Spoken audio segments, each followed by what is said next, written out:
Good morning. আমরা আছি আজকে রত্নাদির বাড়িতে। রত্নাদি আমাদের একজন খুব অ্যাক্টিভ টিমে নতুন মেম্বার, বাট খুব ভালো কাজ করছেন নতুন পুরো টিম নিয়ে।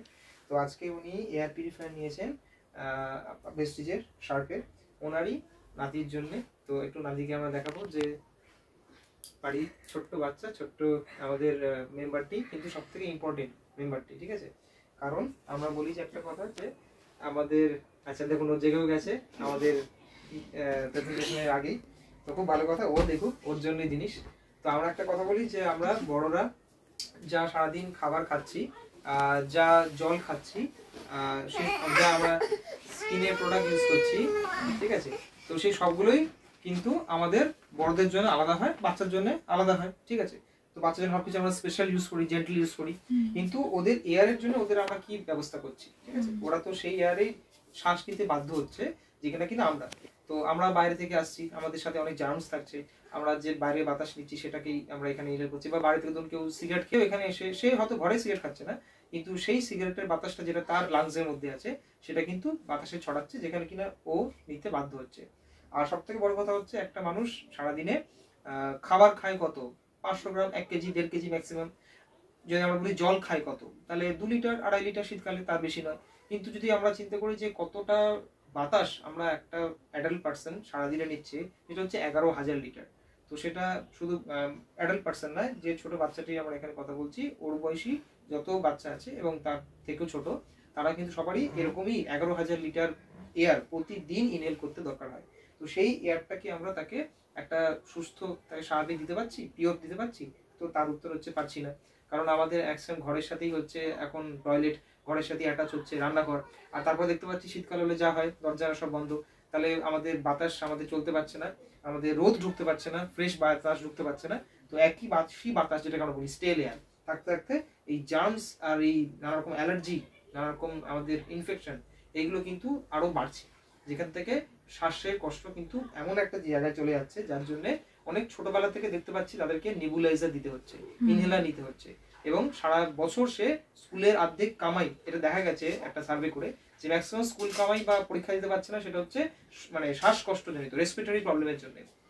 তো এইটা যদি একবার থেকে যায় ছোট থেকে, তাহলে কিন্তু এটা ভবিষ্যতে বড় হয়ে গিয়েও সারা জীবন থাকবে, এটা কিন্তু আর ডেভেলপ হবে না। যেরকম ছোটবেলায় আমরা ভ্যাকসিনগুলো নিই, সেটা ছোটবেলা থেকেই দরকার, যেরকম হেপাটাইটিস বি বা পোলিও, তেমনি ওর ছোটবেলা থেকে যদি লাংসটা যদি ওর হেলদি ডেভেলপ না হয়, ও বড় হয়ে সারা জীবন কিন্তু ওকে রেসপিরেটরি সমস্যা ভুগতে হবে, অল্পতেই ঠান্ডা লাগবে, হাঁচি কাশি সবসময় থাকবে।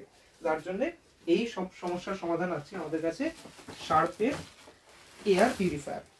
তো এই এয়ার পিউরিফায়ারটা আজকে আমরা আনবক্সিং করব এবং ইনস্টল করব, এবং তার সাথে কিভাবে এটাকে আমরা ইউজ করব, কি এর বেনিফিট, কিভাবে এটাকে অপারেট করতে হয়, সব কিছু আমরা আজকে জানবো।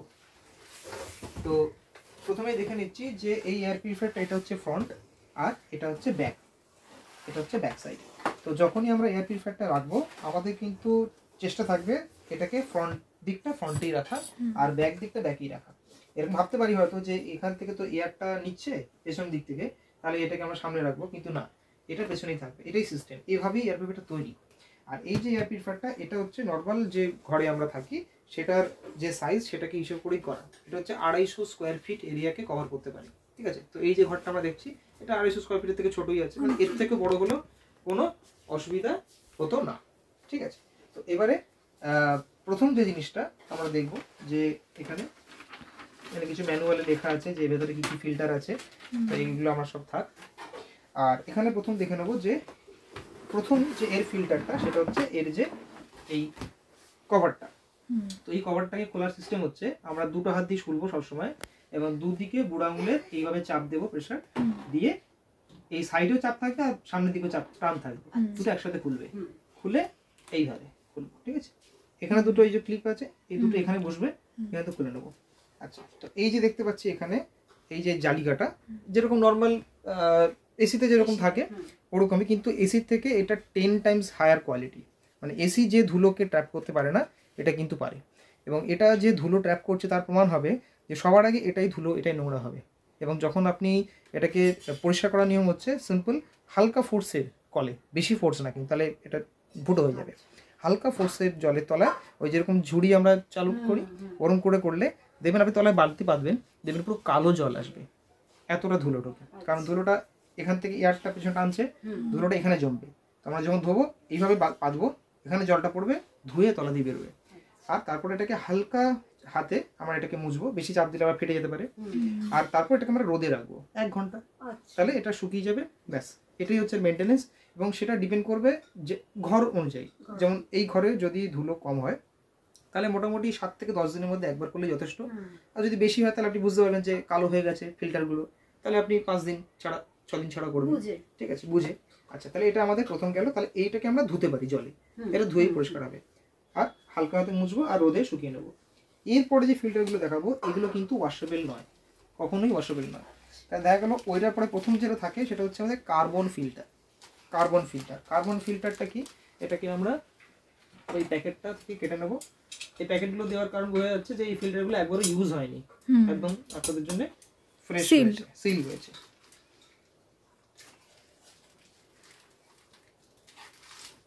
ওকে, তো দেখা যাচ্ছে এখানে কিছু কার্বনের ছোট ছোট চাংস আছে।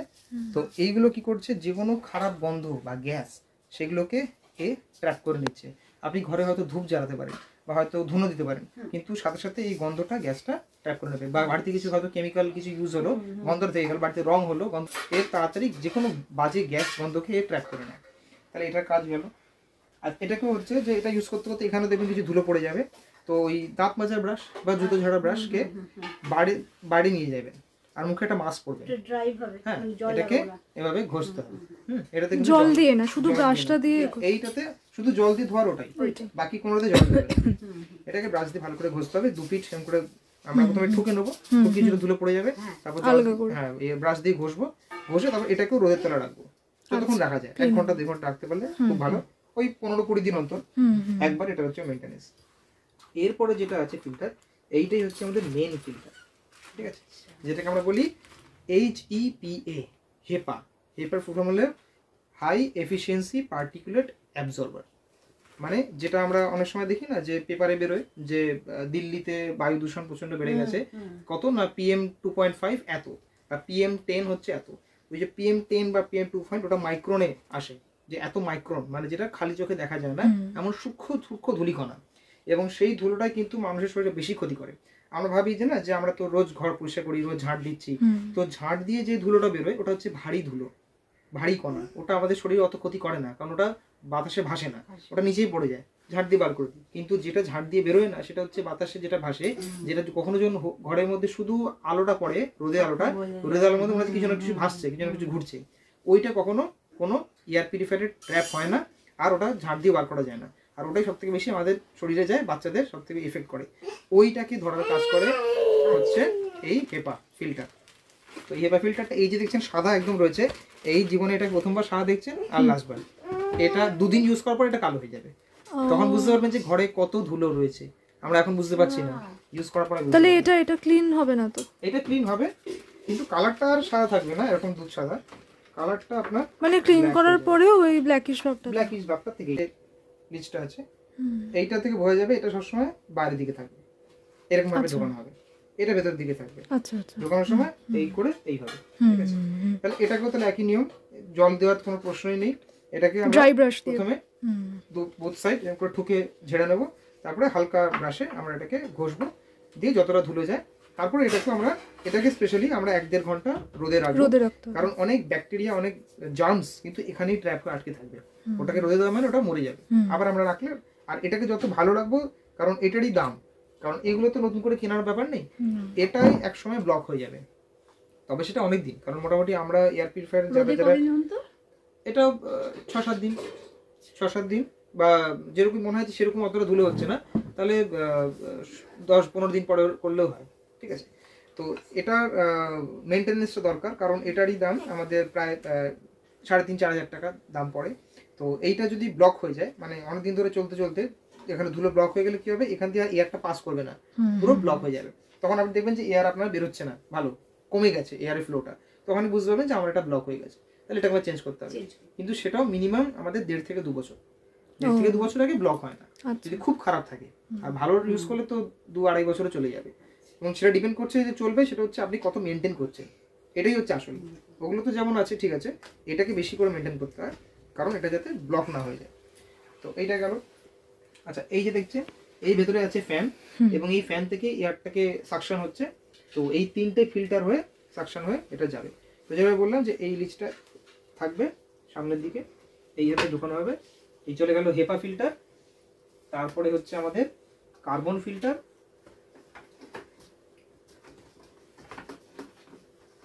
চলে গেল। তারপর লাস্টে হচ্ছে আমাদের পিপি ফিল্টার, যেটাকে আমরা বলি, যেটা নরমাল মেশ ফিল্টার। তো প্রথমে এই যে দেখছেন এইটাকে আমরা খাপে খাপে বসাচ্ছি, তলায় বসালাম, পুরোটা বসে গেল। তো এই করে নিয়ে এখানে একটা হালকা প্রেস, এই আওয়াজটা হবে, এই আওয়াজটা, ঠিক আছে, ক্লিপটা আটকাবে। এই আওয়াজটা হবে, দেখবেন পুরোটা ঠিক করে লাগানো হয়ে গেছে। ওকে, এবার আমার রেডি। এবার এটা বুঝতেই পারছি 4.5 কেজি ওজন, একটা ছোট বাচ্চাও তুলে নিতে পারে, হালকা জিনিস আমরা রাখবো এভাবেই। এবং এটা আমরা দেখানোর জন্য এখন সোফার উপর রেখেছি, কিন্তু এটা নিয়ম হচ্ছে যত এটাকে আমরা রাখবো মানে মাটিতে, এর কাজটা তত ভালো হবে। কারণ এর যে এই যে দেখছেন এই অ্যাঙ্গেলটা আমি দেখাতে বলবো একটু ভিডিওতে। এই যে অ্যাঙ্গেলটা দেখুন, এগুলো কিন্তু এভাবে মানে 22 ডিগ্রি এটা অ্যাঙ্গেল করা আছে, মানে এয়ারটা পেছন থেকে সাকশন হবে, এয়ারটা বেরোবে এরকম করে, এভাবে পুরো ঘুরবে, পুরো সিলিং থেকে ঘুরে আবার মাটিতে এসে আবার এখান থেকে সাকশন হবে। তার জন্য এটাকে আমরা যে দেয়ালে রাখবো, দেয়াল থেকে 1.5 ফুট বা 1 ফিট গ্যাপে, মানে এটা যদি আমার দেয়াল হয় তাহলে এখান থেকে মোটামুটি এতটা ডিস্টেন্সে থাকবে, আর আমার ব্যাগটা পেছন দিকেই থাকবে, আর যতটা নিচে রাখা যায়। এবং স্বাভাবিক যখন ছোট বাচ্চা থাকছে ঘরে তাহলে ও ধাক্কা দিয়ে ফেলে দিতে পারে, তখন নয়, অ্যাটলিস্ট যখন ঘুমিয়ে পড়ছে, রাত্রিবেলা যে ঘুমিয়ে পড়লো আর সকাল অবধি এইটা টানা চলবে। এবং এইটার যে মানে পুরো সারা রাতটা চালানো, সারা রাত চলবে, কোনো অসুবিধা নেই। আমি একটা কথা বলি, যখন 2020-21 সালে কোভিড সিচুয়েশনে এরকমও হয়েছে যে 72 ঘন্টা টানা চলেছে। কোভিড পেশেন্ট ছিল বাড়িতে এবং খুব ক্রিটিক্যাল কন্ডিশন, তো তখন 72 ঘন্টা টানা চলেছে। টানা চলার পরে তার কন্ডিশন অনেক ইমপ্রুভ করেছে। তো ওই জন্য মেশিনের উপর কোনো চাপ পড়ে না, কোনো অসুবিধা হয় না, টানা চালানো যায়। এবং এর যে কনজাম্পশন সেটা হচ্ছে একটা 40 ওয়াট বাল্বের মতো, এতই কম, ঠিক আছে। এবং এর আওয়াজ যে কত কম সেটা আমি দেখে দেবো, যে রাত্রে কোনো অসুবিধা হবে না। তো পয়েন্ট এখানে আছে পাওয়ারের, হয়ে যাবে। ওকে, এবারে আমি একটু আসবো যে বলবো যে কন্ট্রোল, যে এইটা হচ্ছে আমাদের পাওয়ার বাটন, এই যে রেড বাটনটা, ঠিক আছে, এইটা আমরা প্রেস করলাম, এই আমাদের এয়ার পিউরিফায়ার ফার্স্ট স্টার্ট হলো, ঠিক আছে। আচ্ছা এইখানে দেখছেন, আমি বলবো আপনাদেরকে একটু হাতটা দিয়ে দেখতে যে এখানে ফ্লোটা কেমন লাগছে, বেশ জোরে আছে ফ্লোটা। এটা হচ্ছে হাইয়েস্ট মোড। হাইয়েস্ট মোডটা কোথায় দেখা যাচ্ছে, এইখানে, এই যে এই ফ্যানটা এখানে আলোটা জ্বলছে, আমি এটা হাইয়েস্ট মোড। এবার আমি মোডটা চেঞ্জ করব, আমি এটাকে মিডিয়াম মোডে আনবো বা কম করব। তাহলে এই যে মোড বাটনটা আছে এটাকে আমি একবার প্রেস করব, এখানে কি 4 তারা আছে, মানে নাইট মোড, সব থেকে হালকা। দেখুন এখন হাত দিয়ে চলছে কিন্তু ভীষণ হালকা, খুব হালকা। এবং এর আওয়াজ কোনো পাচ্ছেন না, তাহলে রাতের জন্য এটা হচ্ছে বেস্ট, ঠিক আছে। মোটামুটি এই সাইজের ঘরের জন্য, জানলা দরজা বন্ধ আছে, এই সাইজের ঘরের জন্য রাত্রিবেলার জন্য এটা হচ্ছে বেস্ট। এবার আপনি ভাবছেন যে সারাদিনে যখন বারবার ঘর খোলা হচ্ছে বা লোক ঘরে বেশি আছে, তখন আপনি মিডিয়াম মোড, তাহলে এই মোড বাটনটাকে আরেকবার প্রেস করুন, মোড বাটনটা একবার, এটা মিডিয়াম হয়ে গেল, সামান্য আওয়াজ আসছে, সামান্য আওয়াজ আসছে, ফ্লোটা একটু বাড়লো, আরেকবার প্রেস করুন মোড বাটনটা, এটা হয়ে গেল হাইয়েস্ট মোড। পাখার মতো আওয়াজ, এটা তো খুব অসুবিধা তা নয়, কিন্তু যখন দেখছেন ঘরে 3-4 জন লোক বা ঘরটা বড় বা বারবার দরজা জানলা খোলা হচ্ছে তখন। আচ্ছা এবারে আপনারা বলবেন যে কখনো এয়ার পিউরিফায়ারটা আমার চালাতে হবে, সিচুয়েশন এরকম, কিন্তু আমাকে অ্যাটলিস্ট একটা জানলা খুলতে হবে বা দরজা খুলতে হবে। তাহলে আমাদের চেষ্টা হবে যে যেখানে জানলাটা বা দরজাটা খোলা আছে তার থেকে যতটা দূরে এয়ার পিউরিফায়ার রাখা যায়। একটা জানলা বা দরজা খোলা যেতে পারে, কিন্তু যতটা দূরে, মানে আমি যদি ওই দরজা খুলি তাহলে আমার এয়ার পিউরিফায়ার থাকবে এখানে, আর যদি এই জানলা খুলি তাহলে আমার এয়ার পিউরিফায়ার থাকবে এখানে। যতটা ডিস্টেন্সে রাখা সম্ভব সেটা আমরা চেষ্টা করবো, নইলে যে ফ্রেশ এয়ারটা তৈরি হচ্ছে ওটা তো জানলা দিয়ে বেরিয়ে যাবে, তাহলে আমার কোনো লাভ হবে না। আচ্ছা এটা গেল। আর এই যে আলোটা এইটা সবসময় জ্বলবে, কারণ এইবারে আসবো যেটা এর আসল কাজ। এই যে ফিল্টারের কাজ এতক্ষণ বললাম, ফিল্টারের কাজ তো সবাই করে, কিন্তু তাহলে এই কথাটা আমরা বলছি করে যেটা জার্মসকে মেরে ফেলতে পারবে, ব্যাকটেরিয়া ভাইরাস যেটা বাতাসে ভাসছে সেটাগুলোকে মেরে ফেলতে পারবে, সেটা তো কোনো ফিল্টারে মারতে পারবে না, কিন্তু সেটাকে মারে হচ্ছে এই প্লাজমা ক্লাস্টার। এই যে সিম্বলটা আর এই যে আলোটা জ্বলছে এটারই প্রমাণ হচ্ছে এর মধ্যে প্লাজমা ক্লাস্টার আয়ন জেনারেটর যেটা টেকনোলজিটা যেটা আছে সেটা এখানে অ্যাক্টিভ আছে, তার জন্যই আলোটা জ্বলছে। এই আলোটা যেন কখনো না নেবে। এই প্লাজমা ক্লাস্টারটা যে অফ হয়ে যাবে সেটা হবে এই যে অন অফ, এই যে প্লাজমা ক্লাস্টার সাইন দিয়ে অন অফ করা আছে। যখনই এই মোড বাটনটাকে আমরা 3 সেকেন্ড প্রেস করে, ওই যে প্রেস 3 সেকেন্ড, দেখুন আমি জাস্ট একবার না করে একবারই প্রেস করে 3 সেকেন্ড রাখবো, দেখবেন আলোটা নিভে যাবে। 1 2 3 নিভে গেল। তার মানে এখন প্লাজমা ক্লাস্টার অফ হয়ে গেল। কিন্তু প্লাজমা ক্লাস্টারটাই ওর আসল কাজ। এই প্লাজমা ক্লাস্টার কখনো অফ হবে না, প্লাজমা ক্লাস্টার সবসময় চলবে যেরকমই মোড থাকুন না কেন। ওই জন্য এটাকে আমি অন করবো কি করে দেখিয়ে দিলাম। যদি কখনো ভুল করে অফ হয়েও যায় তাহলে এই মোডটাকে প্রেস করে রাখবেন 3 সেকেন্ড, এই 1 2 3 অন হয়ে গেল। ঠিক, সবসময় তাহলে অন থাকে। আর এই রিসেট বাটনটা ক্লিক করার দরকার নেই, এর কোনো কাজ নেই, মানে রোজকার ইউজে এর কোনো প্রয়োজন নেই। আর এই যে অ্যালার্জি মোডটা আছে এইটা যখন দেখবো যে বাড়িতে কারোর খুব সমস্যা, কাশি হাঁচি এটা বেশি হচ্ছে, মানে বুঝতে যে অ্যালার্জি হয়েছে, তখন এই অ্যালার্জি মোডটা অন করে দেবো। এই যে অ্যালার্জি মোডটা অন হলো, যে ওই যে সবুজ আলোটা জ্বলে গেল এখানে, এই অ্যালার্জি মোড প্রেস করছি মানে নিভে গেল। ঘরে যদি কারোর হয় কোনো সমস্যা, ঠিক আছে, বা এই শীতকালে যেটা সকালবেলা দেখি না যে একটা কুয়াশা ধোঁয়াশা মতো একটা ঘরে বুঝতে পারছি, তখন অ্যালার্জি মোডটা অন করে দেবো। নাহলে এমনি অ্যালার্জি মোড অফ থাকবে, নর্মাল যেমন হাইয়েস্ট মোডে চলছে ঘরে সারাদিনে, ঠিক আছে। আচ্ছা, এরপরে আমরা চেষ্টা করবো, যেহেতু এটা একটা ইলেকট্রনিক প্যানেল, এইটা যদি বারবার বেশি ইউজ করি তাহলে এটা খারাপ হওয়ার চান্সটা বেশি। ওটা হার্ড সুইচ, ওটা খারাপ হবে না। তো যদি অফ করতে হয় সোজা এখান থেকে অফ করে দেবো, আবার অন করলে ওখান থেকে অন করবো। এটাকে যত কম ইউজ করা যায়, মোডটা চেঞ্জ করার সময় এখান থেকে করবো। আর মেন যে অফ অনটা, কারণ দেখুন এখান থেকে আমি অফ করিনি, ওখান থেকে অফ করেছি, তার মানে এখান থেকে অনই আছে। হ্যাঁ, তার মানে এখানে সুইচ অন করা মানে সাথে সাথে জ্বলে গেল। হ্যাঁ, যেহেতু এখান থেকে করা অন আছে। আর যদি চাই করতে চাই এখান থেকে অফ, তাহলে এই প্রেস করলে এখান থেকে করে আবার ওখান থেকে করতে হবে। হ্যাঁ, তাহলে এখান থেকে ওটা করলাম। আমি এখন হয়তো 2 দিন থাকবো, তাহলে এখান থেকেই তো করতে হবে। হ্যাঁ, যদি মনে করছি যে আমি থাকবো না, বাড়িতে কোনো ধাক্কা টাক্কা লেগে জ্বলে যেতে পারে, আমি প্লাগটা খুলে রাখতে পারি বা এটা অফ করে রাখতে পারি, যা খুশি। এটা বলে দিলাম যে এইটা তাহলে আয়ু বেশি দিন থাকে, যেটা যত কম ইউজ হবে, এটা যদি বারবার ইউজ হয়, এটা সেটা বলে রাখা, এটা সুবিধা। আর হচ্ছে ব্যাপার। আর মোটামুটি আমরা এটাকে ওই 7-10 দিন অন্তর নর্মাল মুছে নেবো। আর দেখলেন তো ভেতরের ফিল্টারগুলো খোলার পরে আরেকবার দেখিয়ে দিচ্ছি। আচ্ছা, আমি এবারে দেখাবো না, এবারে আমি বলবো যে আপনি করুন, যে এটাকে খুলুন।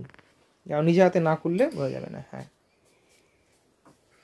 চাপ দিয়ে সামনের দিকে চাপ, টানুন। হ্যাঁ, একদম খুলে গেল, খুলে গেল। হ্যাঁ, খুলে রাখুন পাশে। এবারে ওই কার্বন ফিল্টারটা বার করুন, অসুবিধা। আচ্ছা, এবারে হেপার ফিল্টারটা বার করুন, ঠিক আছে। আর হলো এই যে ইউজ করার পরে এই যে খাঁজগুলো আছে এখানে ধুলো জমবে, হবেই, কালো কালো হয়ে যাবে। তো এটাকে জাস্ট কাপড়টাকে অল্প একটু ভিজিয়ে নিয়ে, সামান্য ভিজিয়ে করলে তাড়াতাড়ি এগুলো ঘষলে মুছে যাবে। তো জিনিসটা সুন্দর থাকে, তাহলে ভালো থাকে। কারণ এখানে ধুলো কিন্তু ট্র্যাপ হবে, কারণ ধুলো তো টানছে এখানেই, ঠিক আছে। দিয়ে এখানে হয়ে গেল। দিয়ে আবার একইভাবে করুন। প্রথমে যাবে সাদা হেপার ফিল্টারটা একদম নিচে দিয়ে, দেখুন এখানে অ্যারো করা আছে, এই যে বোঝা যাচ্ছে এই জন্য, ঠিক আছে। আচ্ছা, এরপরে যাবে আমাদের কার্বন ফিল্টার।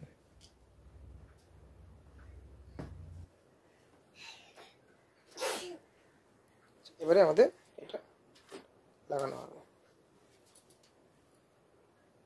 Mesh filter. তলাটা হয়ে গেছে, এবারে সাইডটা দেখে নিয়ে ব্যাস হয়ে গেল, সেল, পারফেক্ট। তাহলে একদম ইজি, কোনো ব্যাপার না। আর এটাকে চাইলে আমরা যে কোনো ঘরে নিয়ে যেতে পারি, ঠিক আছে। ক্যারি করার তো কোনো ব্যাপারই না। সিম্পল আমাদের মোবাইলের মতো প্লাগ সিস্টেম আছে, ওখান থেকে আমরা খুলবো। যে আমি যদি মনে করি উপরে বেডরুমে লাগাবো তাহলে লাগাতে পারি, নিচে বাচ্চা আসে বেশিক্ষণ তাহলে আমরা এখানে লাগাতে পারি। তাহলে এই আমাদের এয়ার পিউরিফায়ার সিস্টেম। তো কোশ্চেন আছে? না, কোনো প্রশ্ন? আচ্ছা, আর এখানে হচ্ছে সার্ভিস টোল ফ্রি নাম্বার। এইটা হচ্ছে শার্পের ডাইরেক্ট নাম্বার, যে শার্প কোম্পানি, শার্প কর্পোরেশন। তো এরা ইনস্টল করার 1 বছর অবধি ফ্রি সার্ভিসিং আছে। মানে আজকে আমি ফোন করবো, দিয়ে এটাকে রেজিস্ট্রেশন করা হবে, যে আজ লাগানো হলো, যে শুরু হলো বলে, তাহলে আজ থেকে এর ওয়ারেন্টি 1 বছরের জন্য শুরু হলো।